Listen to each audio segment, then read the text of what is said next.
حاتم طائی کوئی افسانوی کہانی کا کردار نہیں بلکہ حقیقی تاریخی شخصیت ہے جو 6 صدی عیسوی میں یمن کے طے قبیلے کا سردار تھا۔ حاتم کا پورا نام حاتم بن عبداللہ بن سعد ابن اعظم الطائی تھا۔ حاتم کی ماں نہایت ہی دولت مند اور سخی خاتون تھی، جن کی وفات کے بعد حاتم کے بھائیوں نے اس کا مال روک لیا اور حاتم پر بے شمار ظلم اٹھائے۔ حاتم کو سخاوت وراثت میں ملی تھی، یہی وجہ تھی کہ وہ جوان ہو کر نہایت ہی سخی شخص ثابت ہوا۔ حاتم نے سخاوت میں اس قدر مبالغہ کیا کہ جب وہ بچپن میں دادا کے پاس رہا کرتا تھا، اس وقت وہ اپنا کھانا لے کر باہر نکل جاتا، اگر کوئی مل جاتا تو ساتھ مل کر کھا لیتا، ورنہ کھانا نہ کھاتا تھا۔ یوں حاتم پورے عرب میں مشہور ہوا اور اس کی سخاوت کے چرچے عام ہو گئے۔ کچھ لوگوں نے حاتم کی سخاوت کے بہت سے قصے گھڑ لیے، لیکن اس کے باوجود حاتم کی سچی حقائق اس کی سخی شخصیت کی دلیل ہے۔ عرب میں جبل سمرہ کی چوٹی پر واقع ایک مقام تھا جہاں حاتم رات کے وقت آگ جلایا کرتا تھا تاکہ علاقے سے گزرنے والوں کو راستے کی رہنمائی حاصل ہو سکے۔ اس مقام کو آج حاتم طائی کا آتش دان کہتے ہیں۔ آج بھی آثار قدیمہ کی حیثیت رکھتا ہے۔ ابن عرابی کے مطابق حاتم ہر میدان میں کامیاب تھا، خواہ وہ جنگ ہو، مقابلہ ہو، کھیل ہو یا سخاوت ہو۔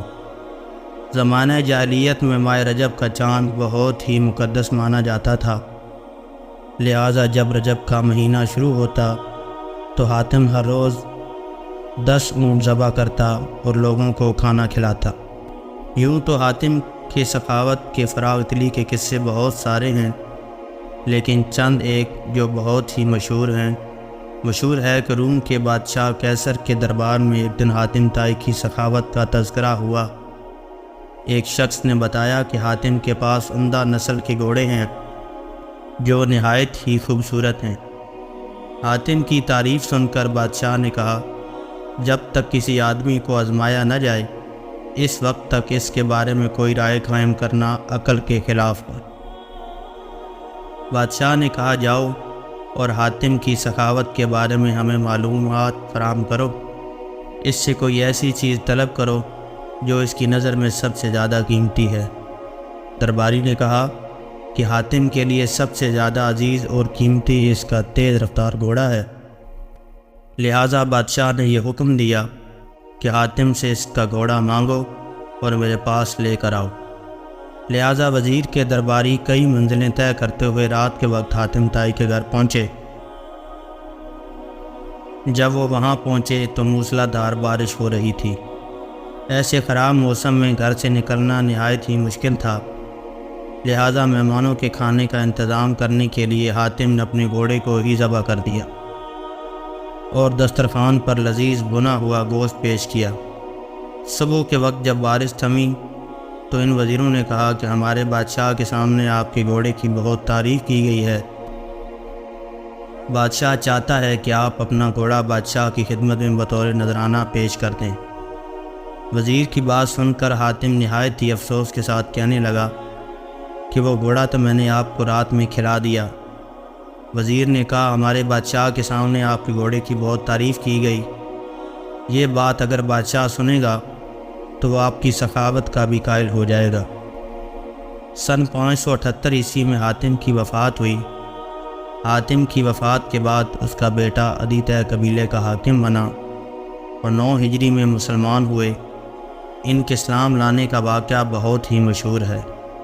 عدی اپنے قوم کے سردار تھے۔ قوم پیداوار اور مال و غنیمت کا چوتھائی حصہ ان کی نظر کیا کرتی تھی۔ انہیں مسلمانوں سے سخت دشمنی تھی۔ وہ عیسائی تھے اور اسلام کو عیسائیت کا رکیب سمجھتے تھے۔ سردار ہونے کی وجہ سے نبی صلی اللہ علیہ وآلہ وسلم کا اقتدار ان کی آنکھوں میں کھٹکتا تھا۔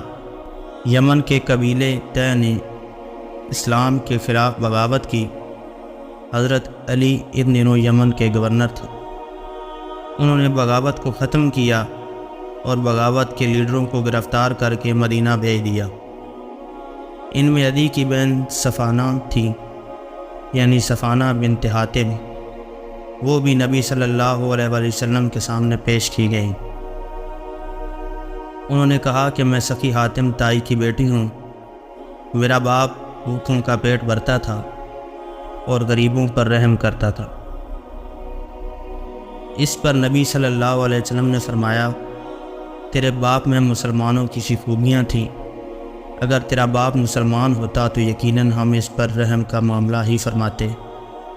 اس لڑکی کو رہا کر دو، کیونکہ اس کا باپ اعلی اخلاق کا مالک تھا اور اللہ اعلی اخلاق کو پسند فرماتا ہے۔ لہذا نبی صلی اللہ علیہ وسلم کے اس احسن سلوک سے متاثر ہو کر عدی اور ان کی بہن صفانہ نے بعد میں اسلام قبول کر لیا۔ پیارے دوستو، یہ حاتم تائی کا ایک قصہ تھا۔ اس طرح کے مزید واقعات اور کہانیاں سننے کے لیے چینل کو لائک، سبسکرائب اور شیئر کر دیں۔ شکریہ۔